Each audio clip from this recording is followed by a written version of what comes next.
Hey everyone, this is DWS Darius. You guys know I keep a wide assortment of aquarium fish. Today I want to give you guys a look at the most low demanding fish I've ever kept. In other words, I want to give you guys a look at my easiest aquarium fish to keep. Now we're going to take a deep dive into these low demanding aquarium fish, and to do that we're going to have to visit my least demanding aquariums, my two no-tech aquariums. Now these are aquariums that don't have any heaters, they don't have any lights, they don't have any filters. In fact, these aquariums don't use any electricity, completely no-tech. And yet these tanks are awesome. They're the easiest tanks I've ever ran, and at the same time they're some of my most healthiest ecosystems. If you check the water parameters on these aquariums, I'd say they're pretty much perfect, and this is where my easiest fish lives. Now before we go any further, we might have to clear things up for anybody that's seeing these aquariums for the first time. So as I mentioned, these are my no-tech aquariums, and I don't use any electricity on these aquariums. We don't have any heaters, we don't have any lights, and we don't have a filter. And how is that possible? So I call these my most natural aquariums, and my goal with these aquariums is to create self-sustaining ecosystems. These aquariums have something that my other aquariums don't have, and that is a lot of natural light, natural sunlight. The sun works miracles, and that's pretty much what this tank is a miracle by the sun. So basically we get a lot of sunlight in this room, not direct sunlight, just a lot of natural light in this room that allows me to keep plants in my aquariums. Plants are one of the best things to remove waste produced by the fish. You have fish, you have plants, you have light, you have a cycle, you have an ecosystem, and thus you have success. I have other videos going into more detail, so if you want to know more about how this actually works, you can check out those videos. But that's a good idea of what's going on in this aquarium. It's just a natural ecosystem in a glass box. Now, even though these are some of my healthiest aquariums, they're still not suitable for all aquarium fish. One of the issues with these tanks is that the temperature fluctuates a lot. Now, this room has a lot of windows, and that makes it hard to actually insulate the room. So in the winter, the room gets really cold, and in the summer, it gets really hot. The coldest temperature I've recorded in the winter is 65 degrees Fahrenheit, and the hottest temperature I've recorded was 90 degrees Fahrenheit in the summer. That cold temperature is too cold for most tropical fish, and that hot temperature is too hot for cold water fish. So that means that the only fish that can live happily in these aquariums are subtropical fish. And that really narrows down the amount of fish that can live in these aquariums, because of all the aquarium fish in the trade, there are only a few that actually are subtropical. Another issue with these aquariums is that they don't have filters. Now, one of the key functions of a filter in your aquarium is to cycle the water and to add more oxygen into your aquarium. Most aquarium fish love highly oxygenated waters. Now, these two tanks don't have filters, so that means that the only source of oxygen comes from my plants. It's nice to have natural oxygen being produced in my aquarium. However, when you compare oxygen produced by plants versus oxygen produced by a filter, I believe that the filter does a much better job of adding oxygen to your water, especially when you consider the fact that plants don't produce oxygen during the night. So when it's dark, the plants are not producing oxygen. So altogether, these are low oxygenated aquariums, and there's a lot of fish that don't really like this type of environment. However, there are a few. Now, the reason why I highlight the difficulties of living in these aquariums is just to show you guys how low demanding the fish that live here actually are. So these are my Paradise Gouramis. So I want you to meet Casey, Sam, Susie. Just kidding, I don't actually name these fish. Most of my fish don't have names. But these are my Paradise Gourami. I started with a pair, a male and a female. They spawned, and now I have a colony of about 15.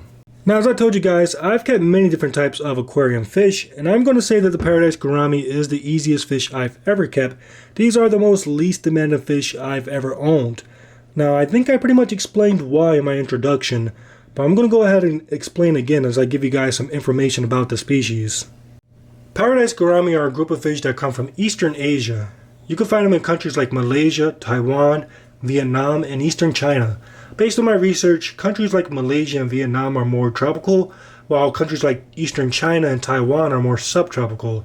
Because the Paradise Gourami can be found in all these countries, it has developed the ability to handle a wide range of temperatures, and that makes this fish stand on a higher level when it comes to aquarium life. You don't really need a heater if you're keeping these fish. They can tolerate a temperature as low as 65 degrees Fahrenheit, and they will also tolerate high temperatures of close to 90 degrees Fahrenheit for short periods of time, making them a lot more hardier than most aquarium fish. In the wild, you can find Paradise Gourami living in marshes and even in rice fields. These environments have shallow water that is often pretty still, and I imagine that the oxygen levels are pretty low. In the wild, high oxygenated water a lot of times is moving water like streams and rivers, but a marsh is pretty still And as I said, I imagine that the oxygen levels are pretty low because the water is pretty stagnant. And this is where the Paradise Gourami calls home. Now remember that the Paradise Gourami is a gourami. These guys come from swamps and marshes from all over the world. Most fish would die in these environments while the gourami thrives. The gourami has developed the ability to breathe air directly from the atmosphere, and it makes it just such a tougher fish than most aquarium fish. In your aquarium, if for some reason you're lacking oxygen, don't worry. Your gourami brought his own. Now in my 20-gallon aquarium, I have 15 of these Paradise Gourami living together. The only reason why I have so many is because these guys were born in a tank and I grew them up together. But pretty soon I will have to take most of them out. And I actually only recommend one per aquarium because these guys are pretty vicious towards their own kind. They're very similar to betta. Males are very aggressive towards other males, and males like to harass the females. So if you plan on keeping one of these fish, I recommend that you only keep one. That's the best way to enjoy it because otherwise they will fight to the death. Now when it comes to sex in the Paradise Gourami male and female both look beautiful. They both have a nice blue body with brown stripes, and they both have long flowing fins.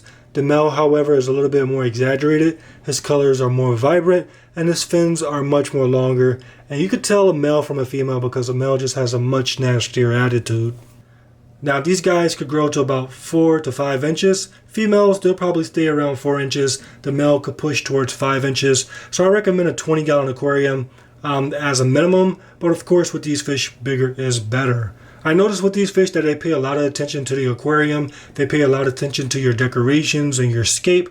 So try to give it just a nice entertaining aquarium. Try to make just a very busy aquarium when it comes to the aquascape. They like plants, they like wood. They like to just look around the aquarium. There's very few fish that pay as much attention to your aquarium as the Paradise Gourami, which I find to be pretty cool.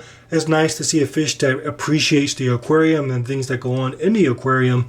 So if you want to keep one of these fish, just try to keep the tank pretty interactive. I find that when you do have a lot of plants and rocks and decorations, it pretty much keep your fish occupied and keep your gourami distracted, and it's not really too aggressive towards other species in the aquarium.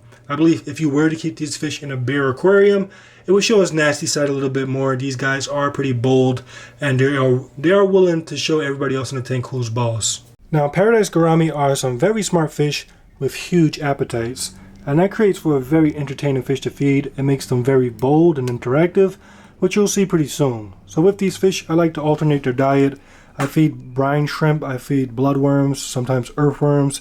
Sometimes I feed some of my carnivorous fish foods that I have in the fish room, but their stable diet consists of fluval bug bites, the flake formula, which is good for some of my smaller fish up here, and also fluval bug bites betta formula, just because these guys are very similar to betta.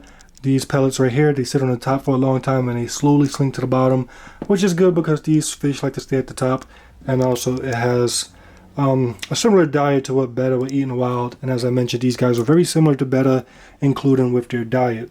So first off, I'll take a little bit of flakes and I'm just going to hold it right here. And this is about maybe an inch above the tank. And you can see the female, she's jumping up to get it. And one of the things I love about these fish is just they're so bold. You see she jumped again. And we come over here and we have the babies, which are much smaller. And you can see these guys jump as well. And then when I actually put my finger in the water, these guys go crazy. So definitely one of my more enjoyable tanks to feed because they're so bold. Normally when you have fish this size, they're a little bit more timid, they're a little bit more cautious.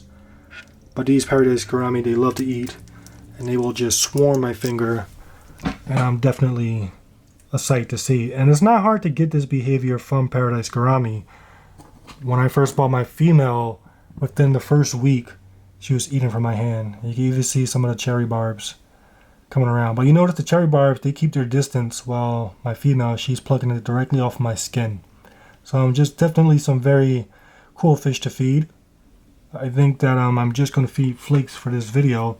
But as I told you guys, I like to alternate and sometimes mix it up. I'll toss a little bit of these in here as well. You see these, they stay at the surface. It just makes it easier for these guys in here. But yeah, a typical feeding with this aquarium, definitely very enjoyable. Now some of you may be wondering about the other group of fish living in these aquariums. In the left tank with my female mother gourami, I have a group of cherry barbs. These are some hardy fish, just like the Paradise Gourami. These guys can live in a wide temperature range. They are subtropical. However, the difference between these guys and the Paradise Gourami is that these actually prefer highly oxygenated waters.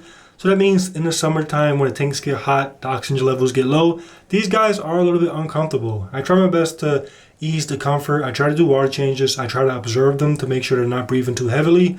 But that's the difference between these and the Paradise Gourami. Cherry barbs are known to be super hardy.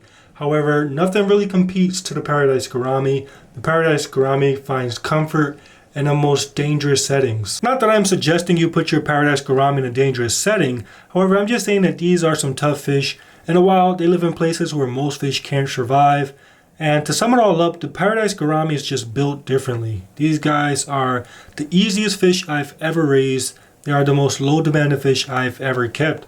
So let me know what you guys think about the Paradise Gourami in the comment section below. No doubt these are some very beautiful fish. They're very entertaining fish. They're very smart.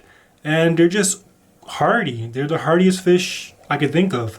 So yeah, let me know your thoughts about the fish. If you've kept these fish before, let me know your experiences. Thank you for taking the time to watch this video. I hope you guys enjoyed. And I'll catch you guys on the next one.